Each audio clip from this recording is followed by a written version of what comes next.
Revisited, Soul Has No Color, a girl named Dusty, and a chance meeting in a West Hollywood hair salon.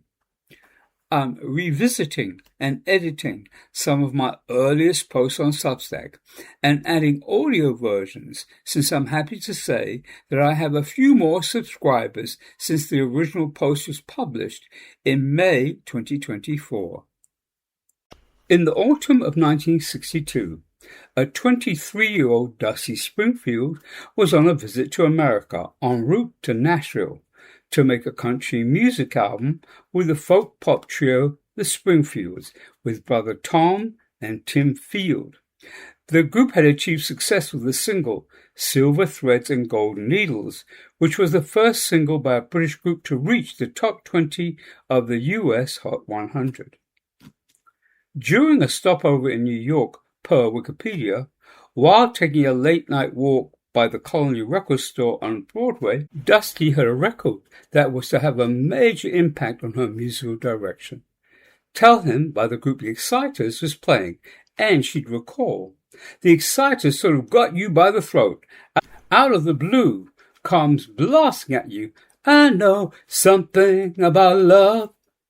Springfield reportedly declared, that's what I want to do. And by the time she began her solo career a year or so later, Dusty Springfield focused on making music with a pop and soul flavor. I recall a conversation with my dear friend Carl Bean some years ago, during which he shared how he met Dusty during one of her first few visits to New York, at a time when he was singing with the famed gospel group the Alex Bradford Singers, who were performing in the off-Broadway musical Black Nativity, the same show that brought Madeleine Bell to Britain in 1962. Carl had a vivid memory of taking Dusty, who he likely met through Madeleine, to Harlem, and specifically to the Apollo Theatre, and how she was thrilled to witness R&B hitmakers in action. 1963 was a pivotal year in my teenage discovery of the popular music of the day. The Beatles were everywhere, and I knew that to be included with my classmates at Kilburn Grammar School in northwest London, my slowly growing LP collection, subsidized by my pocket money from working at a sweet shop with the too friendly with his hands son of the family who owned it, might have to shift from film soundtracks that my parents bought, West Side Story, South Pacific, and my all-time favorite, the 1956 epic The King and I, and a few classical albums, Host the Planets, Saint-Saëns Danse Macabre, and likely on an EP at the time, Ravel's poignant Pavane pour un enfant défunt, to less lofty lilts like All My Loving and Love Me Do. The first two LPs by the Beatles include a plethora of cover versions of American R&B hits, Please Mr. Postman, Bartlettes, Money, Barrett Strong, Chains, The Cookies, You Really Got a Hold on Me, The Miracles, Twist and Shout, The Isley Brothers, and Baby It's You, The Shirelles, all providing Brit youngsters like me with the opportunity to hear music that the Fab Four themselves loved at a time when UK record companies did little to promote or even release the original recordings they licensed from the US labels who owned them. In some ways, I could credit John, Paul, George, and Ringo with introducing me to R&B through their covers of US R&B hits, and in hindsight, it's not accidental that my very first experience of a live show was at the venue next door to where I lived in October 1964, when their special guest was one Mary Rose. I shared about that experience on a previous Substack post. In November 1963, I Only Want to Be With You, Dusty's first single as a solo artist, was released, and I recall how quickly it became one of my personal favorite records of the day.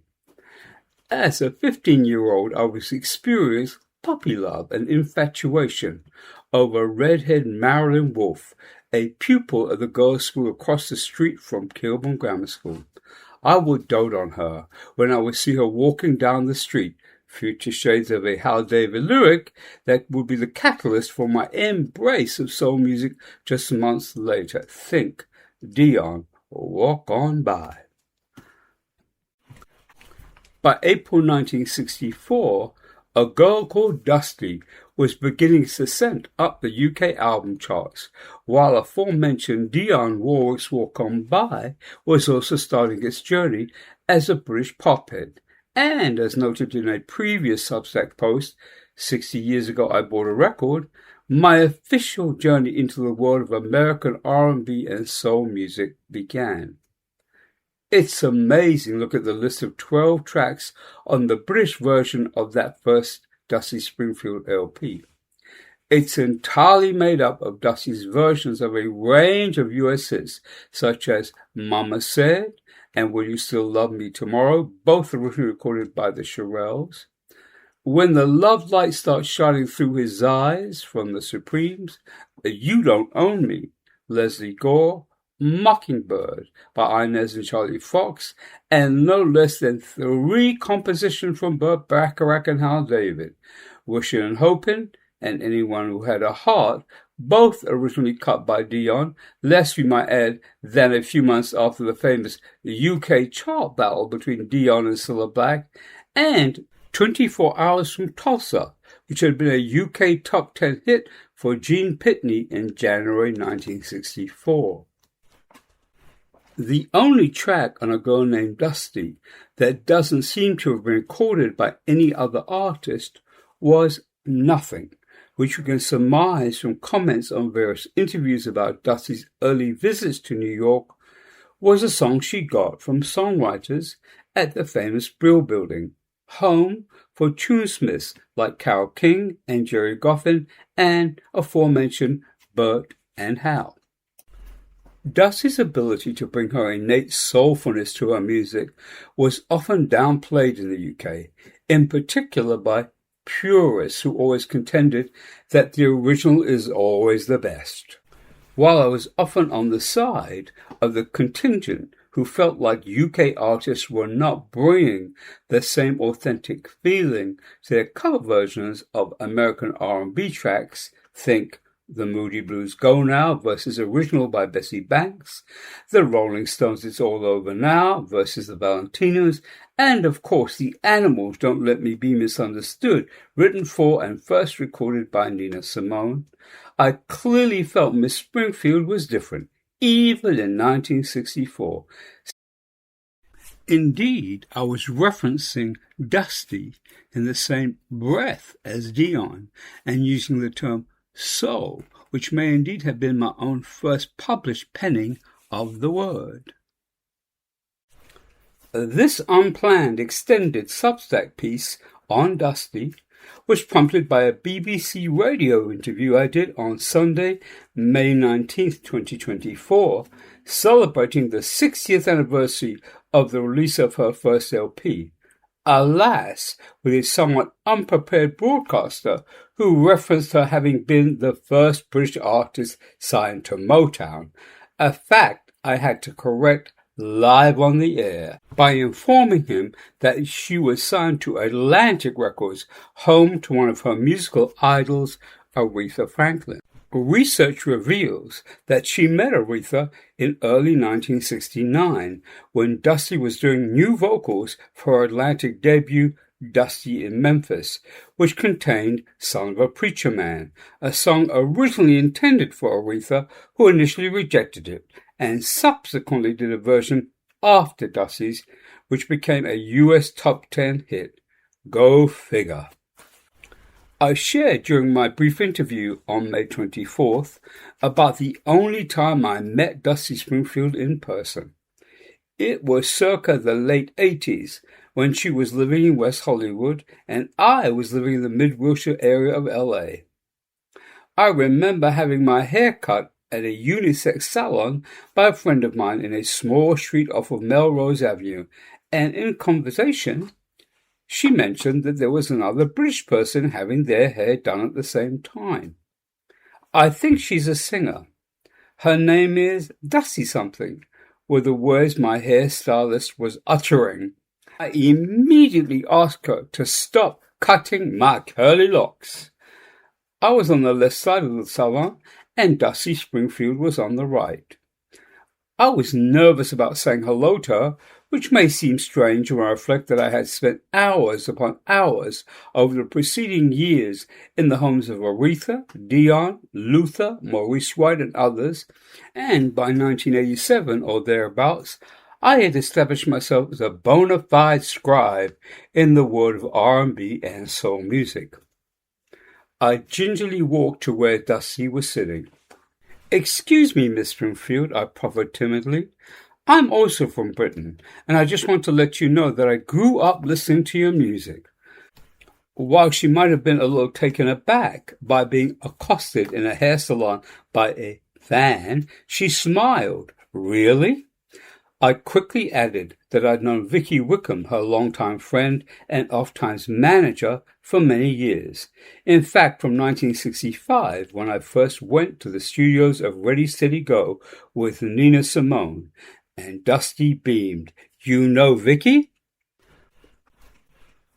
I might have gushed a little in letting Dusty know that my all-time favorite recordings of hers included Some of Your Lovin', and she remarked that it was also one of her own favorites, although my reason had much to do with the slow dance I did with my then-new boyfriend William on our second date in the summer of 1967.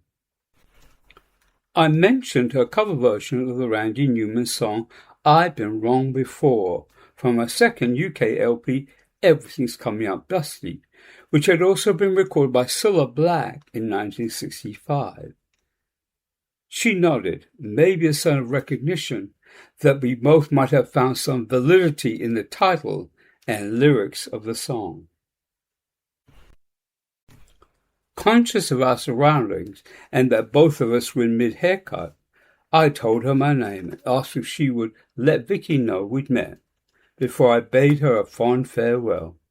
When I look back, I think of the countless conversations we might have had about our mutual love for R&B and soul music, about how she had played a significant role in my personal journey with mid-60s recordings like I Wish I'd Never Loved You, still an all-time fave, In the Middle of Nowhere, and All Cried Out, about my own career as a dedicated music journalist and meeting so many of the artists we both admired, such as Aretha, whose Won't Be Long Dusty had covered in 1965, about my long-standing friendship with Doris Troy, who sang backgrounds with Madeleine Bell and others, during recording sessions in London, also in the 60s, how much I enjoyed her work with Jerry Wexler, Tom Dowd, and Reef Martin, and later with Tom Bell, Gamble, and Huff, and how my favorite 70s recordings included the stunning soul tune Who Gets Your Love from her underrated Cameo LP.